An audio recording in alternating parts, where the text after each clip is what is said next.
Our next session is on geopolitical backdrop, and here we engage few international experts in addition to our two experts from Pakistan. Our first panelist is my very dear friend. I hosted him in Islamabad 2 years back and hosted him virtually also, Professor Dr. Daniel Markey. He is a senior research professor of international relations, Johns Hopkins University.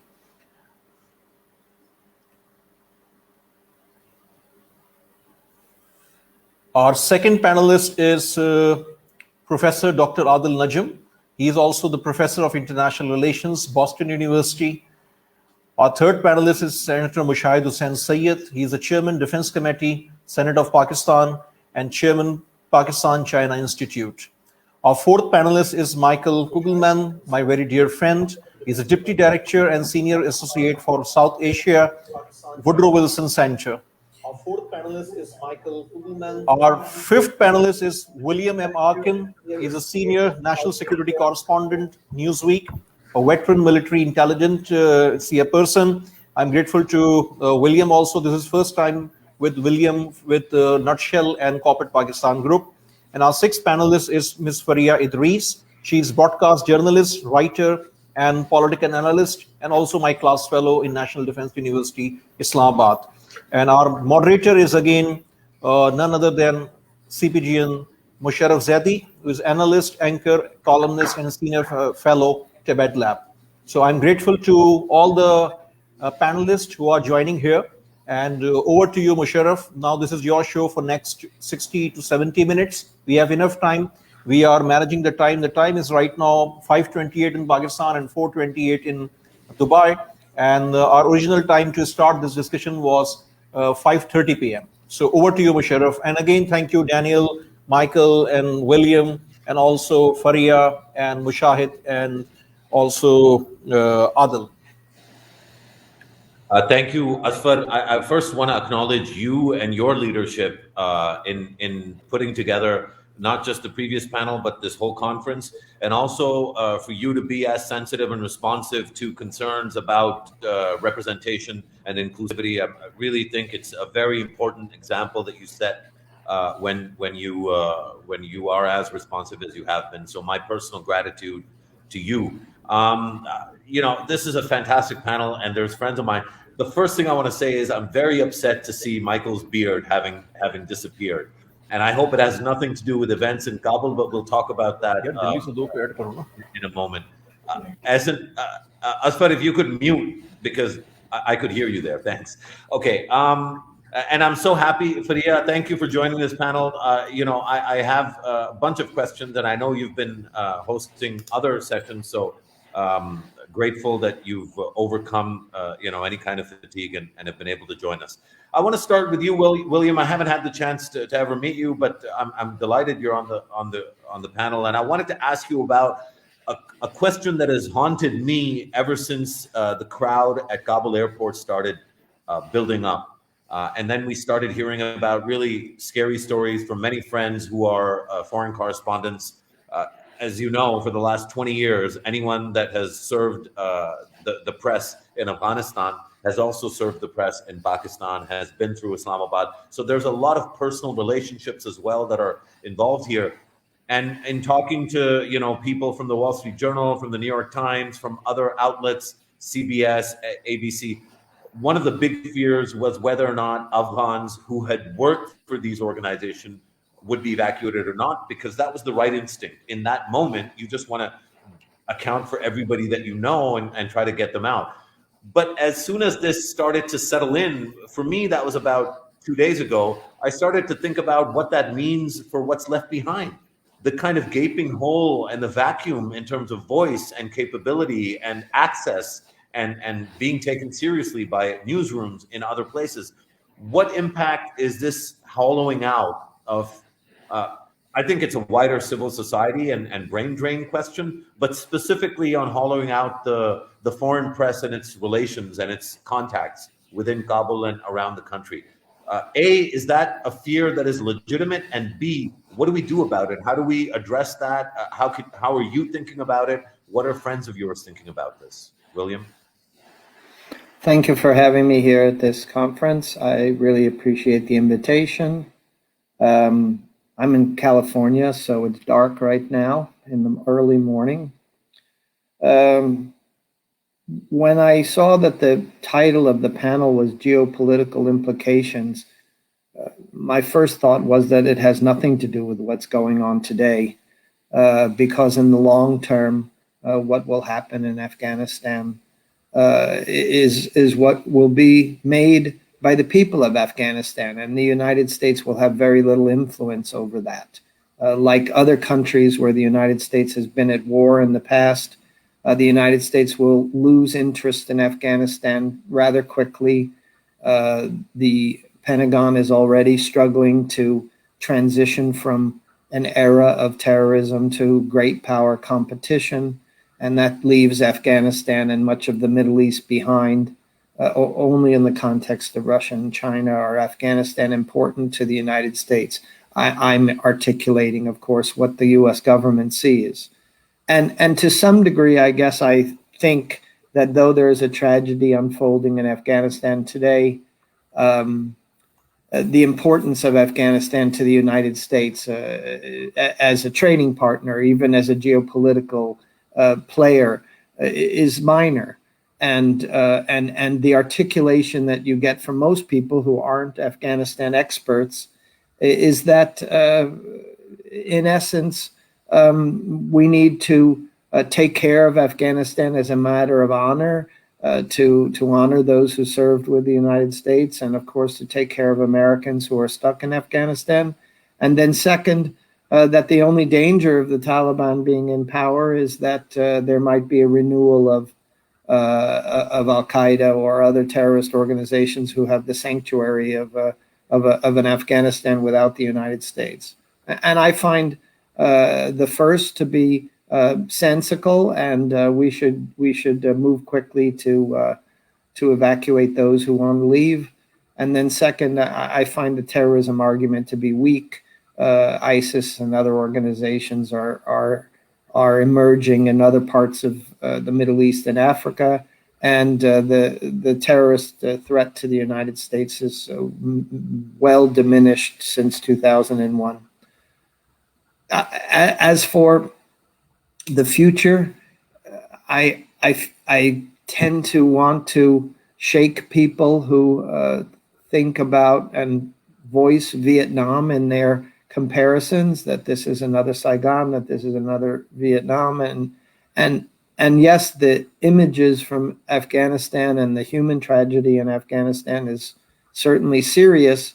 However, I would point out to you that 40 years later, the United States is Vietnam's #1 market, and the United States is Vietnam's #1 trading partner outside of Asia.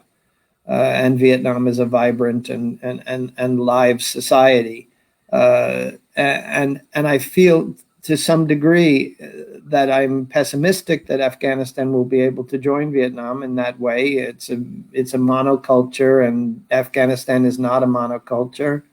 But overall, geopolitically, my feeling is that it's really up to the region and to the country itself to put it on the right course. And frankly, I find that the United States has a minor, if even no, interests really in the future of Afghanistan. Thanks. I think that's a really very useful sort of overview, and I think it sets the context for the conversation really well. I did want to come back to you and ask you if you wanted to respond to the question I'd posed to you about the potential, at least in my view, the hollowing out of capacity in Kabul to engage with the rest of the world through outlets like Newsweek and many other Western publications and media organizations. Well, I've been covering the Middle East since 1991, and been to Afghanistan a number of times as a reporter. And I would say to you that you voice a legitimate concern about the hollowing out of Afghanistan itself. But I look at a country like Iraq, where also there is a huge expatriate community that lives outside of the country. and were extremely influential even in the United States going to war in Iraq, and yet the country struggles to be a national entity, and I hope that Afghanistan will do the same, and that people will be able to return, as many Iraqi expatriates from the Saddam Hussein regime were able to do. I have to look at it in the long game, and not get too stuck in the tragedy today. So in a funny way, I'm an optimist. I believe that there will be certainly an immediate setback in supplies and intellectual energy in Afghanistan, in internationalism in Afghanistan, that the most vibrant, internationally oriented cadre of people in Afghanistan society are leaving and want to leave. But our best hope for the future is that many of those people return. Thanks, William. I'll come back to you, and I want to keep this kind of free-flowing and dynamic conversation. So I'll apologize in advance if I begin to cut people off. The only intention there is to include everyone, and that's just a forewarning. I'm not planning to do it, but in case I need to, I will. Adil, Najam, I want to first of all salam, and so great to see you bright and early. I'm assuming the Massachusetts sun is out and you're enjoying its glory.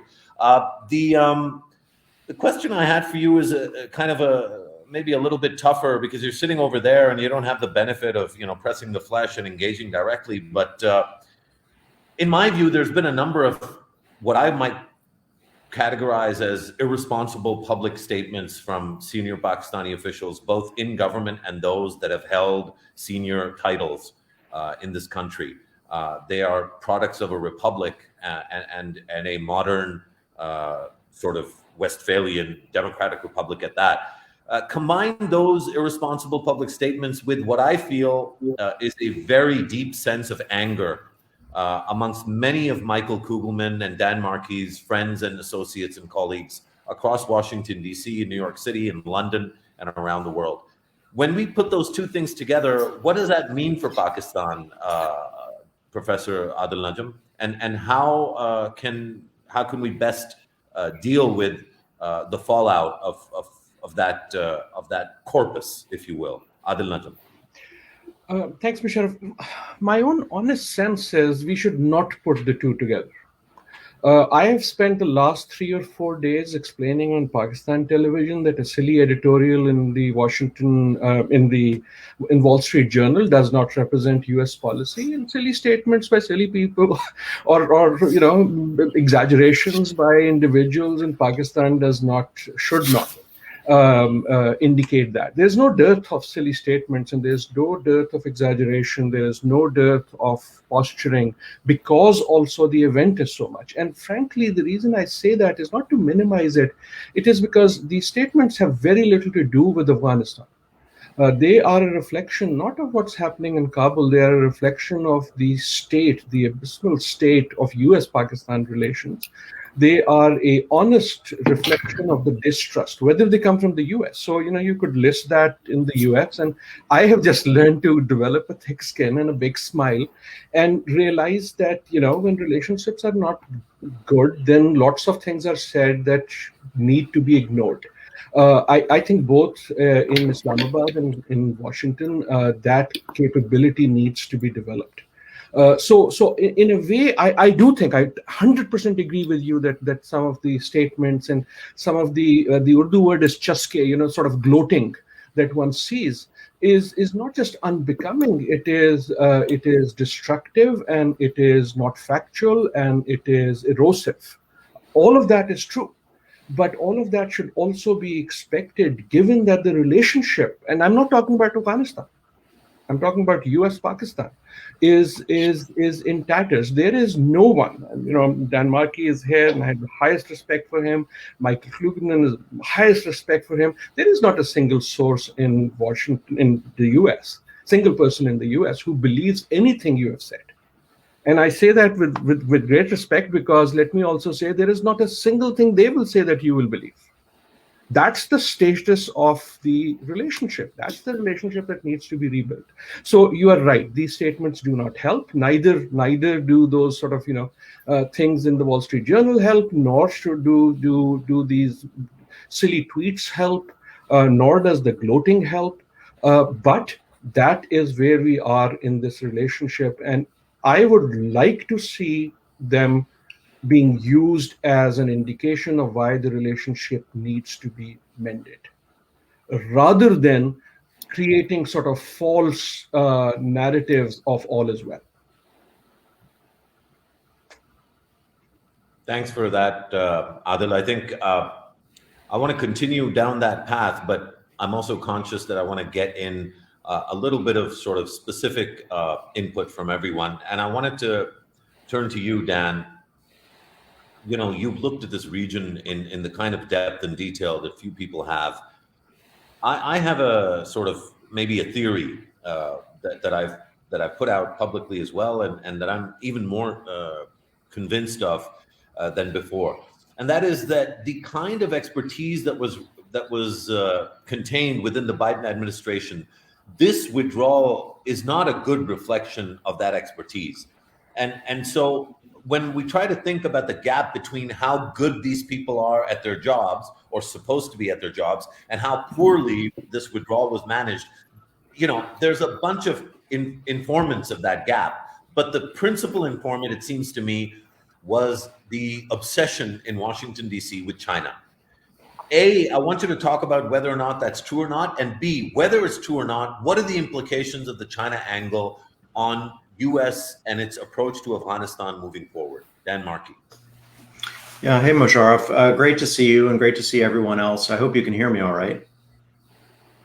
Yep, good. Let me just say, I agree that I'm also a bit surprised the quality of the individuals who are now in office and positions of authority within the U.S. government. I mean, these are real professionals.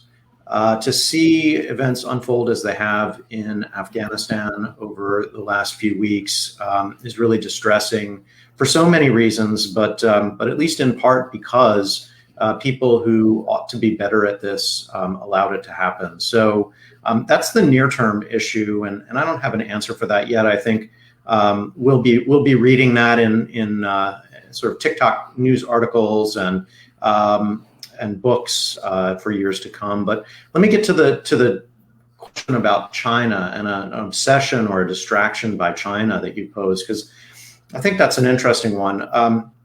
My short answer would be no.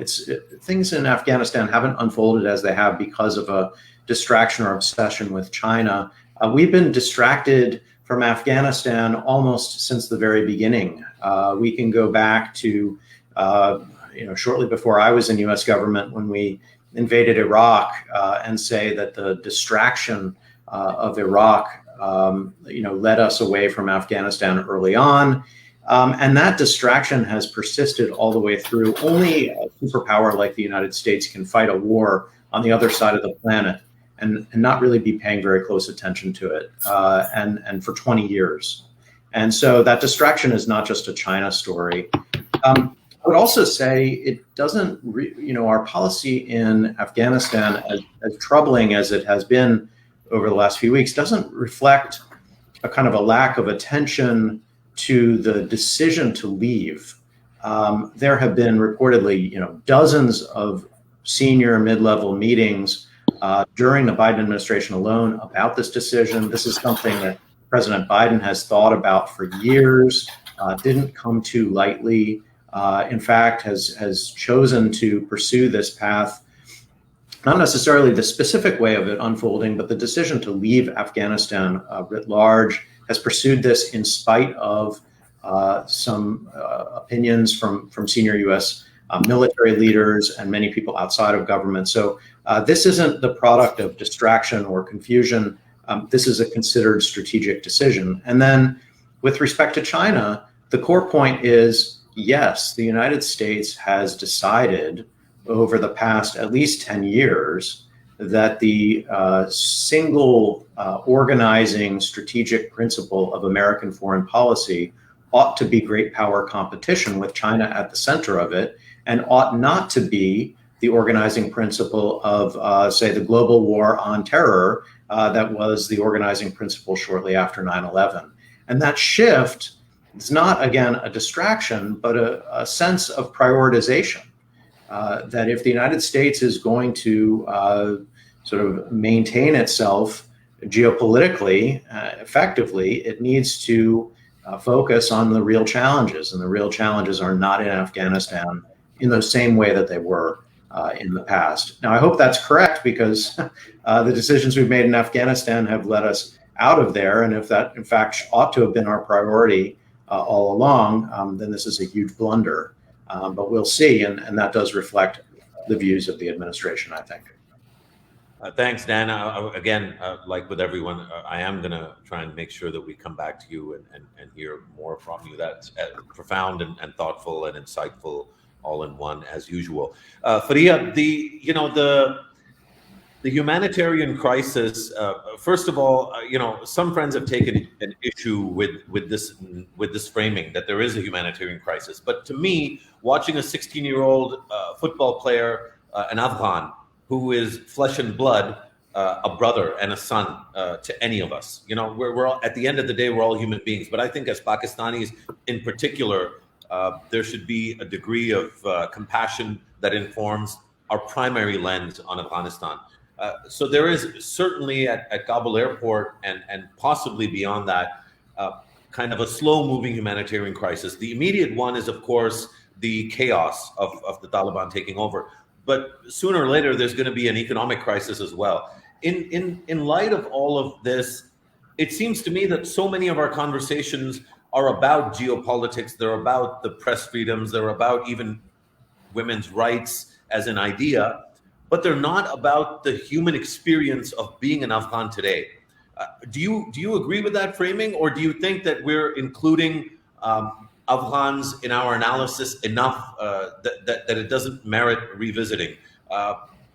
Obviously, I think otherwise. I think we're not thinking about the humanitarian angle. And if that's the case, what is it that we should be doing in Pakistan to kind of engender a more human-centric sense of analysis and conversation? Faria?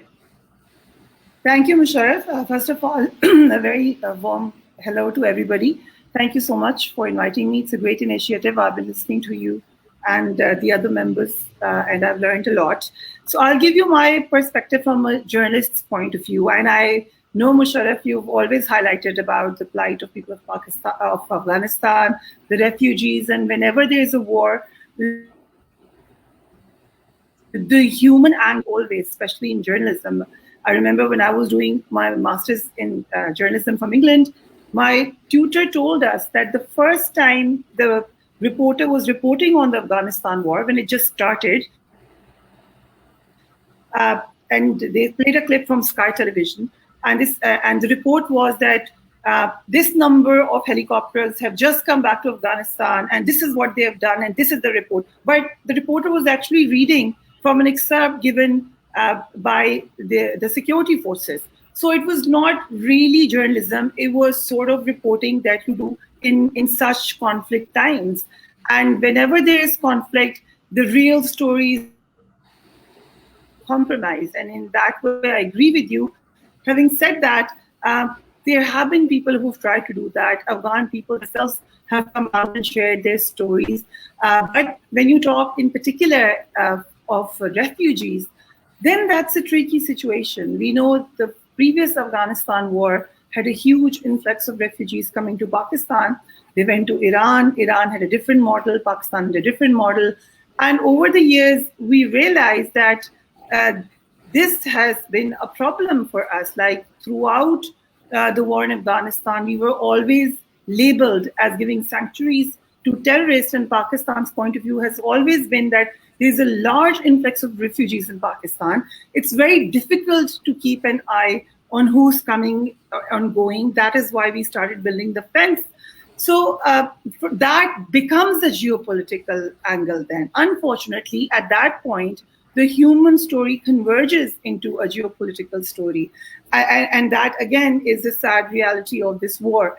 But something has also changed in Afghanistan and Pakistan. And what I see in Afghanistan today, it's a young generation. Most of the population is between the ages of 18 and 35 or 45.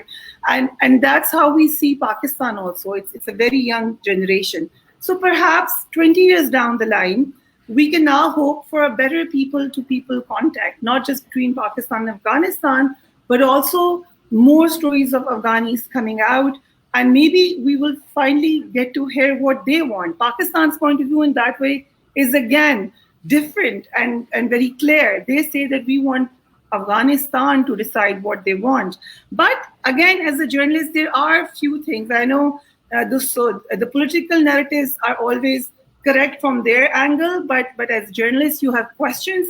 So for me, the first question remains that we all say that we want all-inclusive government. Pakistan has said that. Taliban have said that. I've spoken to a few people from the previous regime and they have said that. But how is it possible when you, again, look at this in the geopolitical context? It just seems like a very difficult situation or a difficult scenario. So as a journalist, I want to know what is an all-inclusive government? How is it going to work? Secondly, then when the Taliban... Yes. Sorry, Frederick, just quickly, you mentioned this idea of maybe greater people-to-people contacts, and obviously you speak in the capacity of a journalist and a very good one at that. I wonder, though, would you be comfortable as of right now? I mean, I think I would love to watch live reporting from Kabul where you are talking to the Taliban. Are you comfortable making that trip as of this moment? What kind of assurances would you require for you to go and visit and be a journalist in Kabul right now? I'm trying very hard to go there as we speak. The main problem is of the visas, because as we just spoke about the Kabul airport, the embassy in Pakistan, Afghanistan embassy is not properly working. But having said that, yes, this is what I would like to do as a journalist. Some of my colleagues are already there. And if you want to have the real situation, you need to be on ground. I've been told by people that there are security concerns, but having said that, there are journalists working there. I have spoken to a few members of Taliban. I am also on the group where they're sharing information with journalists. So it comes in Pashto, but then we translate it. I've spoken to Suhail Shaheen, and my repeated question to him was that what does this all-inclusive government mean? You seem to be very warm and welcoming about it, but do you even understand what is? My other question was, what does a Sharia government mean? Because in the present scenario, have we really seen it working in any part of the world? And what do they have in mind? And when they say that they have changed over the last 20 years, so then what is the new definition? Is it going to be anything like the democratic setup? The present constitution says something else in Afghanistan. Will there be a new constitution of Afghanistan? And then most importantly, how are all those people who have been each other's enemies, to be frank, are going to sit down and then start talking about the people? I know there are a lot of talks going on at the moment, but as you have said, who is actually thinking of the people of Afghanistan and what do they want? Are they going to get to vote, or somebody else will be deciding their future? So many questions, but the interview I did was obviously on the phone. I would really like to go there and do that interview. Let's see how things go. Fantastic. Thanks, Frederick. I'll come back to you. Michael, I wanted to bring you into the conversation, and I want to say something that might embarrass you a little bit, but I think it's really important, especially given that there's hopefully a wide and diverse Pakistani audience in particular that'll watch this. Having followed your work and how assiduous and how relentlessly hardworking you are, I always benefit from your analysis. So I'm privileged that you're part of the panel, and I'm grateful that you make the time, not just to be on these panels, but you make the time to try and understand this region and particularly this country. And I wanted to appreciate you personally, and on behalf of, if I'm allowed to speak on behalf of Asfar and the Corporate Pakistan Group in nutshell, on their behalf too. It is a unforgiving thing to be a social media relevant person and to endure the nonsense that many of us have to. And I think that for all of that, you should know that there are many more people that appreciate you and value what you have to say as compared to trolls, no matter what office they might occupy currently. So thank you for doing everything that you do. Do explain the beard, but more than that, explain to me how you would propose for Pakistan to tackle what I think is a very insidious and toxic now environment in Washington, D.C. for Pakistan's interests. Obviously, you analyze things from your own perspective, but I think given some of the conversations that are happening, I look at something like yesterday's second attack now in the last couple of months on Chinese nationals, fatalities, clearly terrorist activity, much of which is a fallout from the whole thing that's been going on in Afghanistan, not for 20, but for 40 or more years, 43 years now. My fear is that a lot of times when there's bad news for Pakistan, there's so much bitterness and toxicity now in DC that there might actually not even be any human compassion. It might actually be a sense of schadenfreude. Serves those Pakistanis right. How do we deal with that? How do you deal with that? And how should Pakistanis deal with that really complex interplay of feelings, thoughts, analysis, and anger? Well, thanks a lot, Mosharaf. First of all, thank you for the organizers for having me, and thank you, Mosharaf, for your kind words. And the feelings are mutual. Great respect for your work and the abuse and challenges that comes with that on both social media and off. In terms of the beard, there's nothing geopolitical or strategic for the reasons why it came off. There was just too much pressure from key family members to ignore. So that's the answer. But to your question, you had asked me initially to speak a little bit about the terrorism threat in Pakistan now after the Taliban takeover in Afghanistan, in particular the issue of TTP. And I'll say just a few words about that. And in doing so, I'll try to get to your broader question about U.S.-Pakistan relations at this point. Certainly, I think this will be a pretty significant issue moving forward, the Pakistani Taliban threat. We've heard so much in recent days about the galvanizing effect that the U.S. withdrawal and the Taliban takeover, before the withdrawal is complete, will have on militants in the region. And I think that the effect on the TTP is especially concerning because of its past track record. I think that the Pakistani Taliban was once the most potent and dangerous terror group in the entire region. And of course, as you and your audience would know, it was badly degraded after a Pakistani counterterrorism offensive that began in 2014. But this is a group that has been resurging in recent months, well before the most recent Afghan Taliban gains resulting in their takeover of the country. You've got a new leader within the TTP who's reunited splinter groups. The TTP has indeed been stepping up attacks in Pakistan in recent months. And the U.S. is well aware of the TTP threat, to be sure. It knows what happened between 2007 and 2014. And the U.S. has, of course, worked with Pakistan to target a number of senior TTP leaders. If I'm not mistaken, all previous Pakistani Taliban leaders, supreme leaders, were killed by U.S. drone strikes. Now, certainly, to be sure, the TTP has not been as big of a priority for U.S. interests as the Afghan Taliban has been, for obvious reasons. The U.S. for a long time was fighting the Afghan Taliban in Afghanistan. It was never actively fighting the TTP. And I think this sort of gets to one of the many disconnects in U.S.-Pakistan relations, that when it comes to prioritizing terrorist threats, there are different priorities. And I think that's quite clear. The Haqqani network has long been viewed in Washington as a major concern because of its track record and what it's done in Afghanistan and the attacks at stage, including those that have hit Americans and American interests. Whereas the Pakistani Taliban certainly has been viewed as a threat, including to the United States, including the attempted bombing in Times Square in New York a number of years ago that would have been carried out by a TTP-trained militant. But it's not the same. I mean, threat perceptions of the TTP in Washington are not nearly as strong as they would be toward the Haqqani network or others. But I think the big question now is, what does the Taliban in Afghanistan do about the TTP issue.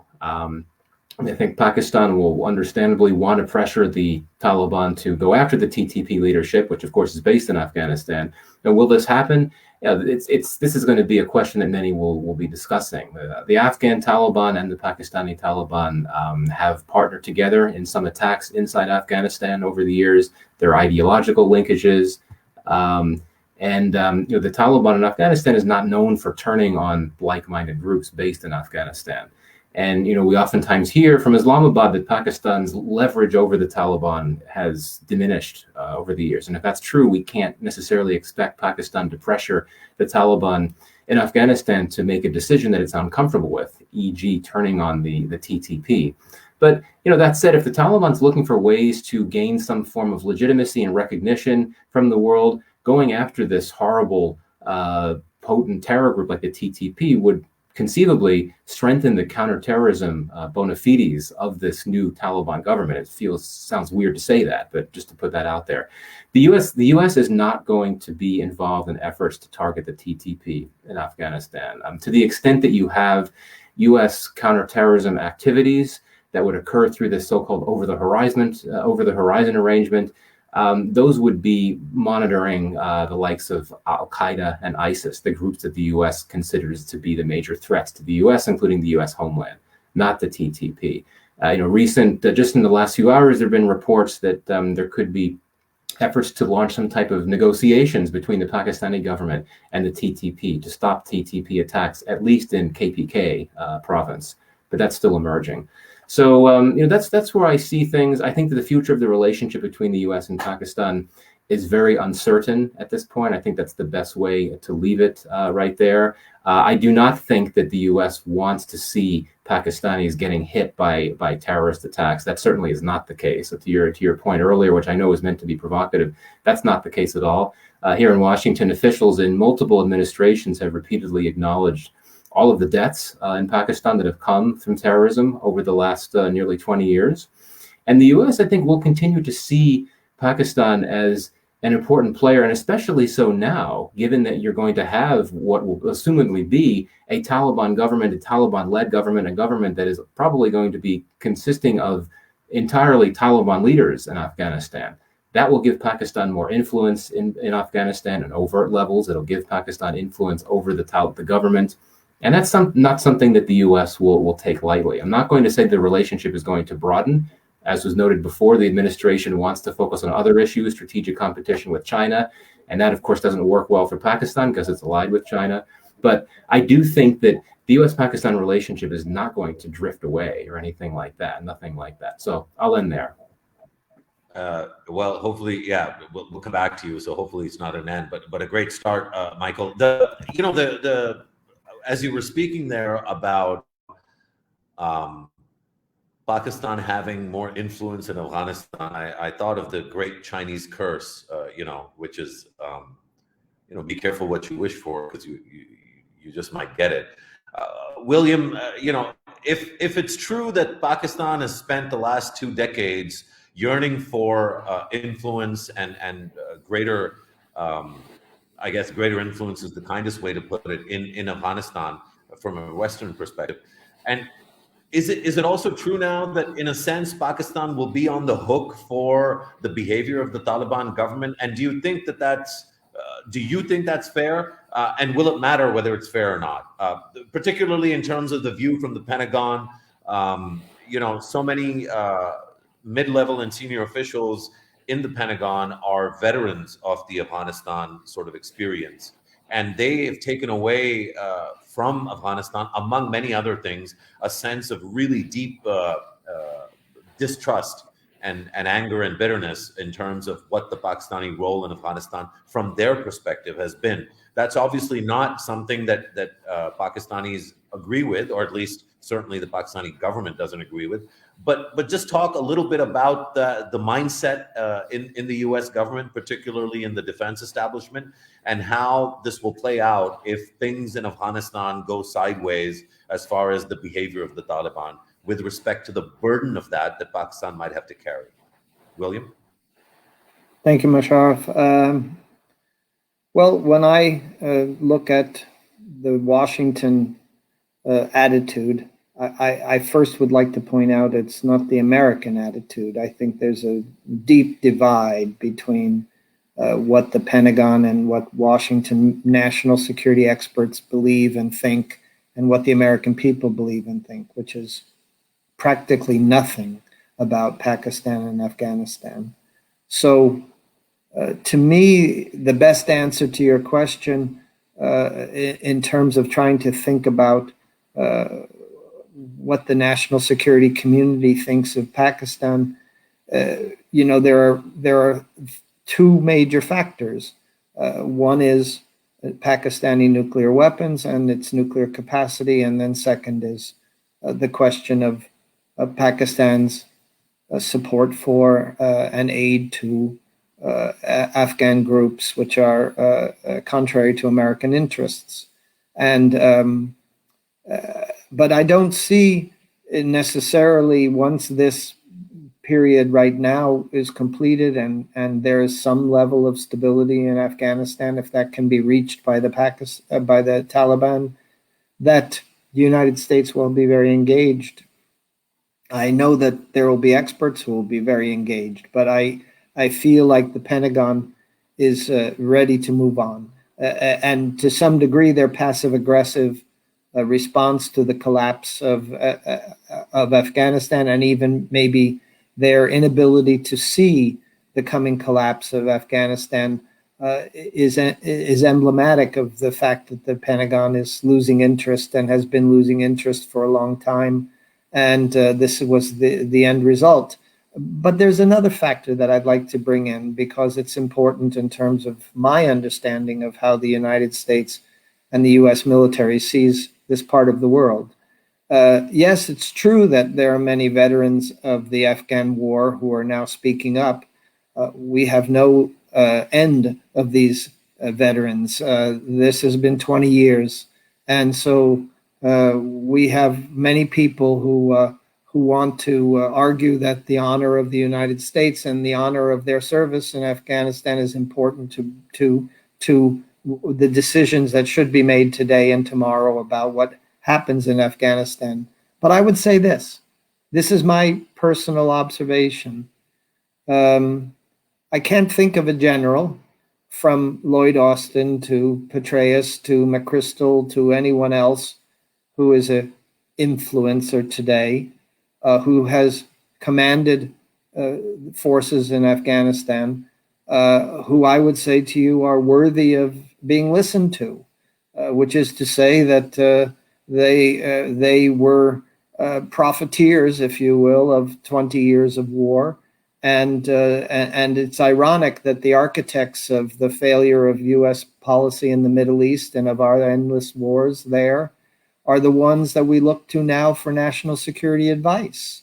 And I'm uncomfortable with that idea. We need a new cadre of experts and a new cadre of academics and experts in the region to help us to navigate our way out of this problem. I'm not interested in listening to the failed commanders of the Afghan war who can't even admit their own failure while they're at the same time criticizing President Biden for his failures. So it's a funny dynamic, because we give the greatest amount of voice to these former Afghan commanders and national security officials who have overseen Afghan policy. But the reality is that I'm not sure that any of them are worth being listened to. And I would like to hear much more from academic experts, et cetera, in the news media. And unfortunately, we have a habit in the news media of quoting the go-to experts who tend to be these retired generals and admirals. And we have a tendency to quote ourselves, other journalists. And we leave academics behind in that process. And that is a habit of the media today, which we should try to break.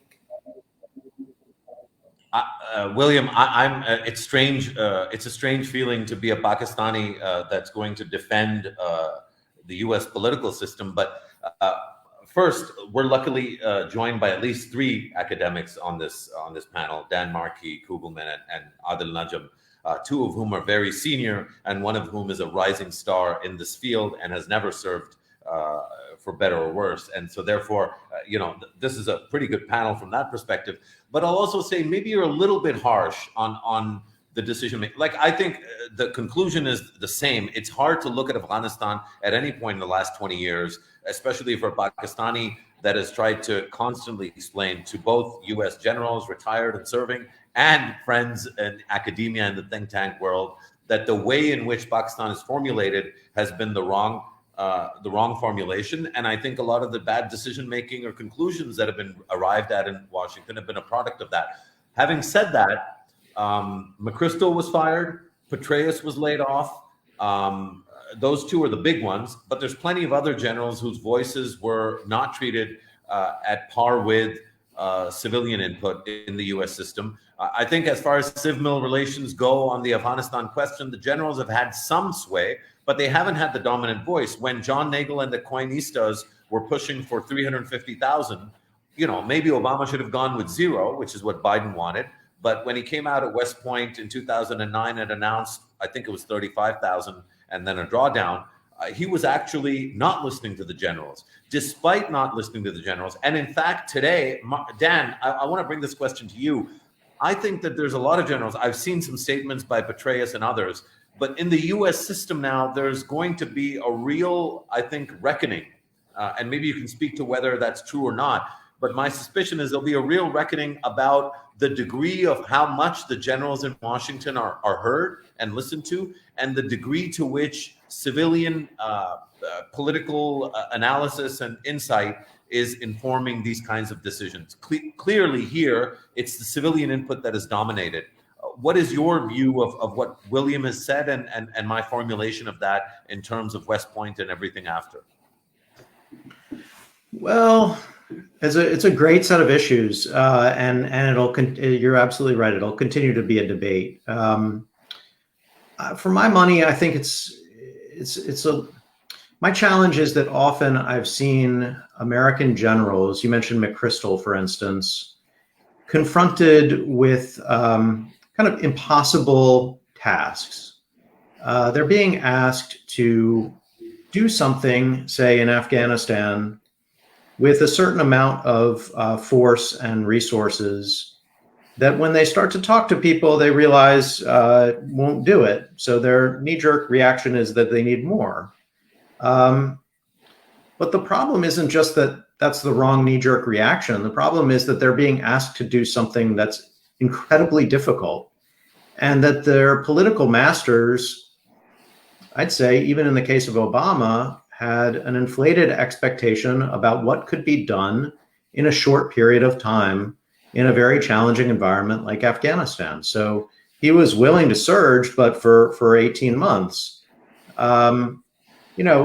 You can debate whether the surge made any sense at all, but it's pretty clear that 18 months wasn't going to do it. So there actually, I guess my point would be there's a lot of blame to go around. On Afghanistan, I think quite often, my core criticism of these 20 years is that Americans, again and again, of both parties, civilians and military, believed that they could set the terms of the Afghanistan war in Washington, that they could decide when it was going to end, that they could do it on their calendar, that they could determine what the appropriate resourcing ought to be, and that they could put it on the back burner if they needed to and focus on other things. In other words, this is a set of policies, that was America focused, not Afghanistan focused, but the war was in Afghanistan. Yeah, that's my critique.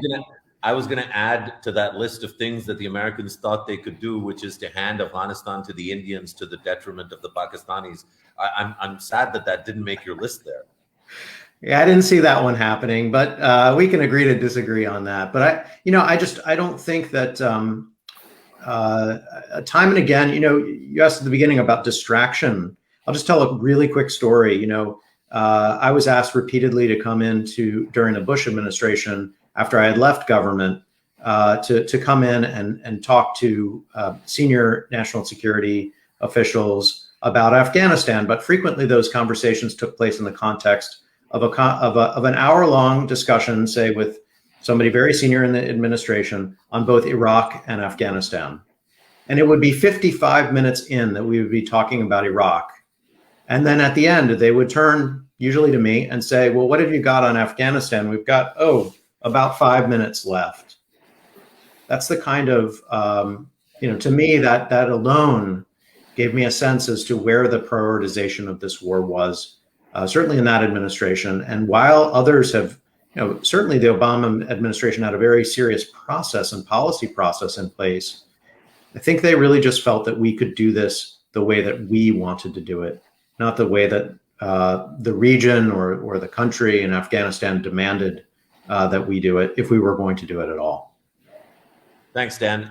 Adil, I want to bring you in on this question. I think really, I always really admire and I'm grateful when I have to moderate a panel in which the panel itself sets the agenda. And I think William's intervention is fascinating because it's causing all kinds of new neurons to start firing. If I'm not mistaken, and what viewers can Google this, but in April 2009, David Kilcullen, who was at the time, in 2009, David Kilcullen was the shit. He was the most important voice on counterinsurgency in the world. He was a senior advisor to Petraeus. I don't think Petraeus, traveled anywhere without David. And David was a counterinsurgency or guerrilla warfare expert with a couple of books to his credit. He was a colonel, I believe, in the Australian army and had become very close to Petraeus. I think it served in Wardak or wherever the PRT for Australia was at the time, Otisgan or Wardak, one of those provinces. Anyway, Kilcullen had predicted in 2009 that Pakistan and its government and its state is going to collapse within 6 months. That was 2009. The reason I'm reminded of that is that it lines up pretty well with what William had said about the input of generals. But the question is headed in a different direction, and I want to forewarn you.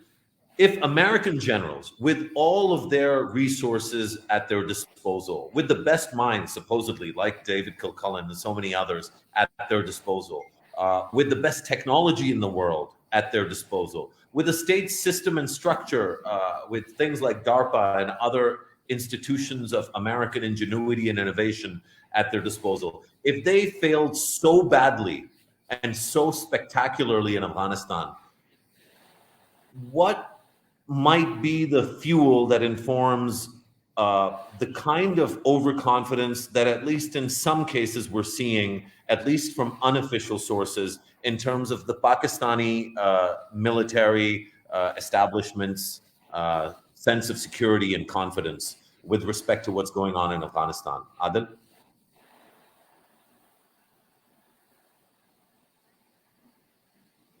I guess it's no accident that you're on mute. So I'll ask you to unmute and start again.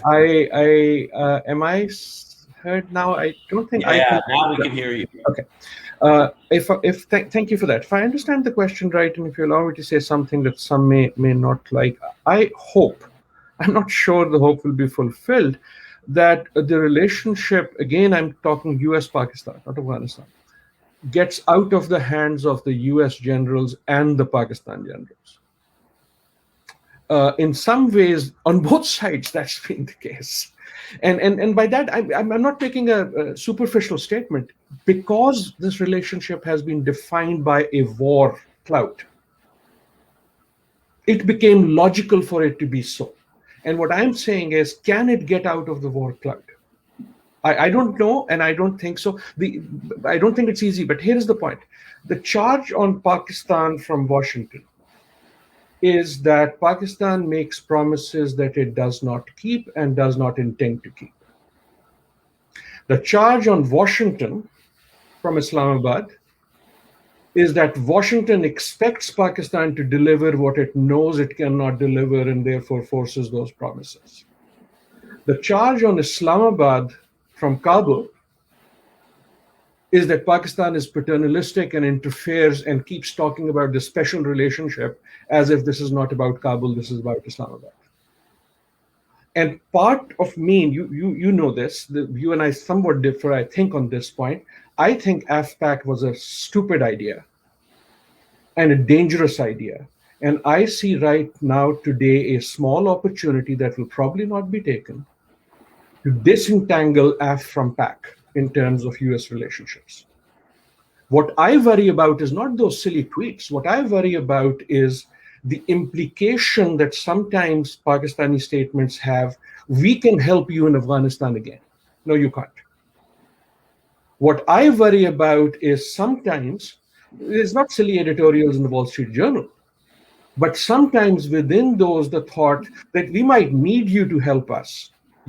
We US might need you, Pakistan, to help us in Afghanistan, so be ready. And I think the best thing that can happen for Kabul, for Islamabad, for Washington, is for this relationship to be disentangled. Pakistan has no business in Afghanistan, no ability of doing business in Afghanistan. Pakistan should resist any idea from Washington. And more than that, it should resist any idea in its own head that there is an opportunity here to somehow derive some either political benefit, image benefit, economic benefit from helping the US. Last one sentence, I think most people here have heard me say this before. US and Pakistan does not have a relationship. The test of when it will have a relationship is when anyone on the screen or the screens you've had since this morning will be able to talk about US and Pakistan for 10 minutes, only 10 minutes, without invoking a third country, without mentioning China or Iran or Afghanistan or something else. And to me, right now is an opportunity to, if you're talking to the US, say, can we talk about, Pakistan needs to focus on Afghanistan as a neighbor, right? This I think is the challenge and the opportunity. Thank you, Professor Adil Najam. As always, professorial and very little to disagree with what you said. Fariha, I guess this brings me back to the first, to my earlier question to you, and not that you didn't answer it, but where Adil ended up, he's basically saying, look, if you can't focus on Afghanistan, then don't expect the US-Pakistan relationship to be about US-Pakistan. It'll continue to be about the things that the US wants it to be, or the US security establishment wants it to be about.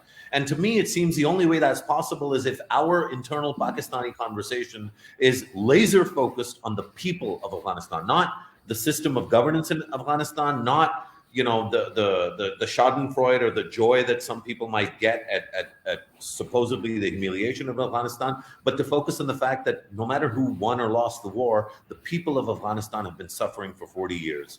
Do you see any hope of our media being able to focus on the people of Afghanistan? Mosharaf, let's just step a bit backwards, right, and have a look at what happened in the last 20 years. And Mr. Najam raised a few very important points, but I want to look at it from Pakistan's perspective. Where was Pakistan? Like, I was coming to Islamabad to cover a story, and I was to stay at Marriott Hotel. I was in Karachi at that time, and the hotel just blew. There was a bomb blast. Then when I was working in Islamabad, there was a bomb blast at GHQ. There was an attack at GHQ. In Peshawar, whenever I went to cover a story, every reporter told me, wherever I would stand to do a PTC, which is a piece to the camera, they will tell me, oh, we had this blast here in that year or in that month, and this person died. Every other person would tell me of one relative who was affected by that attack. There were attacks going on everywhere. And then we came to that horrible, horrible day of 16th September when I saw people crying while they were reporting. And this was a country which had seen so many attacks in so many years. This was not Pakistan. As reporters, it was crazy for us to cover and keep track of what was going on. We would talk to other reporters who were actually in the field. They did not even know what to say. who to condemn, where is the enemy, what are we doing. Then we started all these series of operations, went to Waziristan, North Waziristan, South Waziristan. Oh, who are these people? They are terrorists here, they're not terrorists, they're tribals. What are they planning to do? But this has all been the story of Pakistan, and we have been a part of this war, whether we like it or not. And we have paid huge price. I don't know who played the double game. Did they play the double game? What were the repercussions? But for a normal Pakistani, it was not normal times to grow up. There were debates upon who is our enemy, who's doing right. Then Salala attack and Osama bin Laden being found here, huge embarrassment around the world.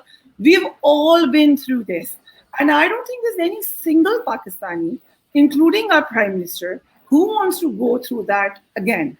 That is our conclusion. That is our story. And I know it's great to think about other countries, other people, but we have to think about our country first. So my question will always be, are we ready to go to another era of that time when this even remotely starts happening again? We are still coming out of the lashback that we face. We are still fearing TTP. There's Daesh lurking around in the world. So when we evaluate who lost the war, who won the war, do we even talk about that terror element about which the war originally was? Is that terror element still there in the world? Are our children safe? So these are the questions as a Pakistani journalist which are paramount to me. These are my first concerns, and I want my government to look at these concerns. I want our children to go to schools. I want our people to feel safe. And yes, we want peace in Afghanistan. We want US to attain what they want to do. But our first priority will remain Pakistan. Faria, it's actually one of the best formulated interventions I've heard on a panel. So A, I want to thank you for that. And B, much like Bill, you've really reoriented my own thinking about where this conversation is going. Sadly, we only have a couple of minutes left, and I'll only be able to bring in Michael for kind of concluding thoughts. But Michael, forget anything we've talked about so far. I think what Faria has just presented is really a fantastic summation of the answer to the question, hey man, why aren't the Pakistanis seized with an obsession to secure Afghanistan? And the answer is everything Faria just said, because we're running, from 2007 to 2014, we're running for our own lives. We're literally hiding for cover. And she's right about the Islamabad bombing. The entire Islamabad shook with the Marriott bombing in August of 2008. Of course, APS, but so many other incidents. Michael, how do any of us, all of us, I'm sure to some degree, see ourselves as bridges between people that don't understand each other? How can we bridge this voice of Pakistan in a way that Faria, has articulated with all of the very real concerns and legitimate concerns that Americans have, the U.S. government has, and of course the people of Afghanistan have? Michael? Well, it's a great question. I think you could do a whole separate session on it. So I'll be very brief. I think in an ideal world, you could look at bringing back some mechanisms that used to exist in U.S.-Pakistan relations, like the strategic dialogue that the Obama administration introduced. That was not going to happen in the Trump administration. And quite frankly, even though you have a lot of Obama vets in the Biden administration, it's not going to happen just because of the trajectory of the U.S.-Pakistan relationship. But I think that over the last two administrations, Trump and Biden, both have framed Afghanistan through the lens of counterterrorism. It has not been framed through the lens of great power rivalry and so on. So, I think that there could be potential for continued cooperation between the U.S. and Pakistan on these mutual concerns about terrorism. But it really depends on how far this administration is able to go with this idea of developing a counterterrorism capacity in Afghanistan without having boots on the ground. It's very unclear how easy that'll be to do, given that there's no basing agreements with bordering countries of Afghanistan or anything like that. But I think that there's certainly, from a U.S. perspective, there will clearly be an acknowledgement that the current situation in Afghanistan has raised the specter of terrorism threats in Pakistan. And certainly there's acknowledgement that since 2014, or really since 2015, 2016, the security environment in Pakistan has improved significantly, but that there has started to be some troubling signs over the last year or so, as you've had stepped up attacks on Chinese interests and Chinese targets, as you've had Baluch separatists step up their activities. I'm not saying the U.S. has any interest in going after Baluch separatists. It doesn't. But the broader concern about security risks and terrorism risks, that will be shared by both countries.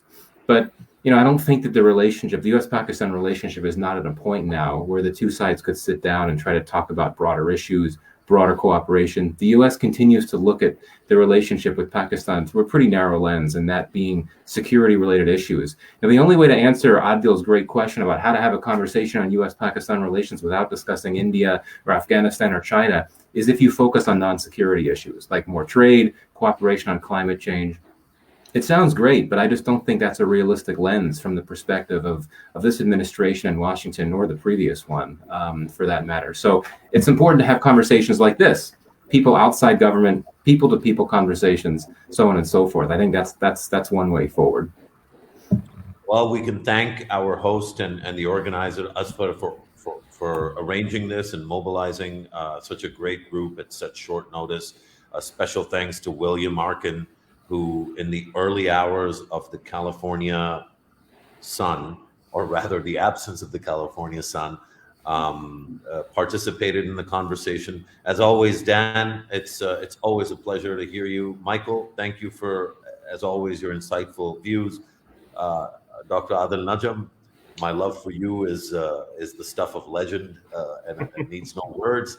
Fariya, really, I'm so grateful that you participated and your contribution was phenomenal. Asfar, back to you. This was a great panel, and I'm grateful that I had the opportunity to moderate it. Thank you. Thank you.